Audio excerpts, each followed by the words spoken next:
people tell me all the time is that as we get older, we should be careful or we shouldn't use so much makeup. Well, you know what? I so disagree. I'm going to show you how my 10 easy steps apply to any age. We're going to first start by brightening Lisa's eye. I think most people start with, worry about eyeshadows, when all you have to do is brighten your whole lid, which will take away darkness and redness as well. I usually start in the inner corner of the eye, and I blend it across the lid where most discoloration is, and then blend it merely to nothing up onto the brow bone. And if you want it to be, again, a shade lighter than your own skin so that you get that brightening effect. You just hold your eye secure and you push it into your own lash line. And what it does is it collects between the lashes, making the lash bed look longer. Thicker, more lush looking lashes, and she doesn't have mascara on. So the third tip is mascara. Never leave the house without mascara.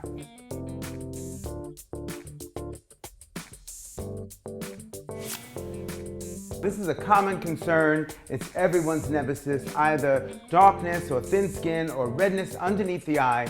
Watch how magical this is. So we're applying this kind of in a V, and I love Trish McEvoy's Eye Lift. It's a color corrector, and we're pressing, don't pull the skin underneath the eye.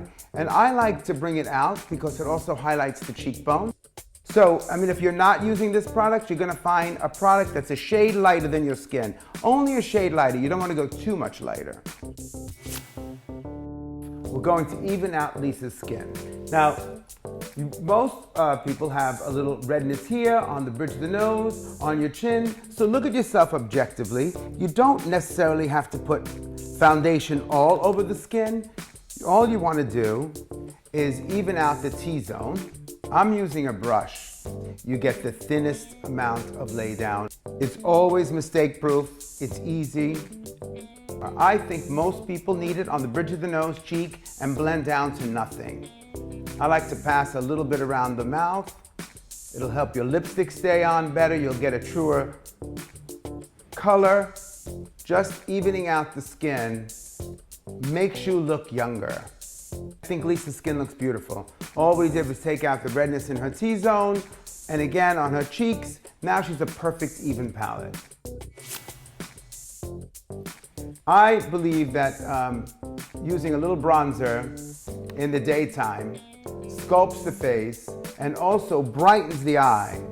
Again, by doing this, you're not only adding warmth and sculpting the face, but you're brightening underneath the eye too. It's more of the fashion statement to be a little bronzier, pinkier on your cheek rather than a blatant color. Now, most people make the common mistake of using bronzer all over the face. You don't want to do that. Kind of a thumb away from her eye, a thumb away from her nose, and you can see how I'm really kind of just caressing her cheekbone, blending under her chin a little bit. And I'm actually going to take just a little bit of this color. Raise your brow leaf for a second and look down. And I'm going to sweep it across her eye. So now she has a little contour on her eye as well. And the color is believable and wearable. And look how healthy and glowy Lisa looks. So you don't want to use a dark lip color. You want to use something lighter and brighter, but you want to be careful when selecting a color that you're not going too dark. Dark lip colors slim your lips the way black slims your figure, so you don't want a dark lip color. I'm using a brush, but you can actually put lipstick on from the tube. But what I want you to do is put it on again, and put it on again. Most common concern is, or what I hear most, is that my lipstick doesn't stay on. And I've noticed that women don't put lipstick on, or they put it on and they blot it. You don't want to blot it because then you're taking it off. You want to put it on and let it set, and then it'll wear nicely through the course of the day. Okay, and now I'm going to line Lisa's lips, but if you notice, I'm lining her lips after I put her lipstick on. You don't get a demarcation, you just get definition. You can cheat your lip a little bit in the sense that you can make them a little fuller. Look how beautiful Lisa's lips look. Natural brows are where it's at right now. So what we're going to do is define Lisa's brow. And we're just gonna comb it down. She actually has a gorgeous brow. And one thing you bear in mind, you always want your brows lighter, maybe a shade lighter than your own hair.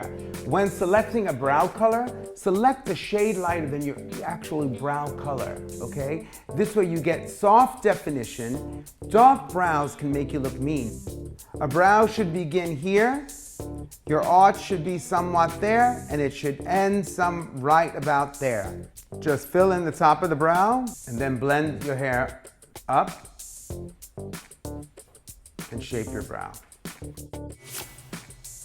We're gonna take Lisa's daytime look into an evening look in just 1 second by using a little shadow. I'm selecting a gray shadow for Lisa's eye, and I'm going to just position it on the outer corner of her eye, and I'm gonna blend down to her lash line. So again, you can see I'm just starting at the end of Lisa's eye, blending down to the lash line. You see, always keeping the inner corner of the eye light. Look how pretty that is.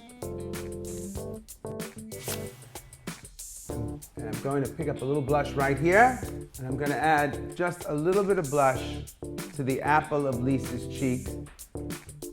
And I like small brushes. Small brushes for applying cheek color are magical. They really capture the cheek. Look at the difference in that. It gives her a blushy, fresh, healthy glow. Again, always remember, a thumb away from your eye, a thumb away from your nose. I'm going to show Lisa how she looks. I want to hear what she has to say. I think she looks gorgeous. Wow. So watch how my 10 easy steps apply to Peg. We're going to brighten the lid, as I did for Lisa, and you can see the redness that Peg has in her eye, the uneven skin. But watch how her blue eyes become so strong when I even out the skin. I'm using a base essential, which is a product that's an eyeshadow base. If you have 10 minutes to get ready, or 3 minutes, or you're a novice, you just want to brighten the lid. Look how much different Peggy looks. I'm going to go into her lashes. It just changes her whole eye. I'm going to add mascara. Again, this is soft, everyday makeup. This could just be the basis of your nighttime makeup. I call this breakfast makeup. You change your makeup through the course of the day to suit the occasion. Look what a little bit of mascara and brightening the eye does for Peggy. This is my 4th step, brightening underneath the eye. There's not a person that doesn't benefit from this. So I'm using a concealer, a little bit lighter than your own skin, 1 or 2 shades lighter. And again, if you only have a few minutes to look your best, this is the way to do it.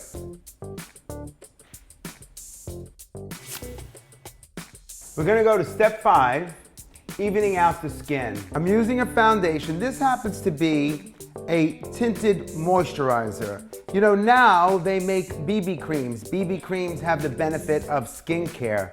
Always start in the center, on the bridge of your nose, and blend out. You decide when your face is even enough. I think that looks good. We're gonna add maybe just a little bit more. Peg is the diva. She likes makeup. For those of you who like makeup, put a little bit more. Even skin makes us look younger. We're gonna sculpt Peg's face, give her a little bit of color. I love to do this for daytime. Rather than blusher, I think that using a warm color adds definition, makes you look healthy, enhances bone structure. I'm passing the bronzer around Peg's temples which actually will make her eyes look bluer, adding this color up here, and shape her face, make her look warmer and younger. And I'm gonna sweep a little bit of color on almost a diagonal on Peggy's brow bone. Number 7, lip color. So you wanna go lighter, brighter, fresher, and moist is always nice. I'm gonna add a little more, because, you know, like I said, more with lipstick is better. Don't blot. The moisture dissipates.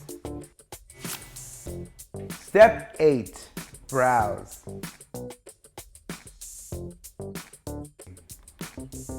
And I'm just lightly kind of feathering, following her bone. Step 9, we're gonna add the eyeshadow to Peggy's eye to turn her daytime into an evening look or dinner look. I'm selecting a purple for Peggy's blue eye. It's also a neutral. I'm gonna take the shadow and add it to the outer corner of Peggy's eye, just sweeping across her lash line. Again, starting on the outer corner, that's my secret. You really can't go wrong. Look what I do with the stroke of a brush. Trust me, you can do this. Step 10, adding blusher for the nighttime look. We're gonna show Peg what she looks like. Amazing transformation. Amazing. You like it? Yes. Wonderful.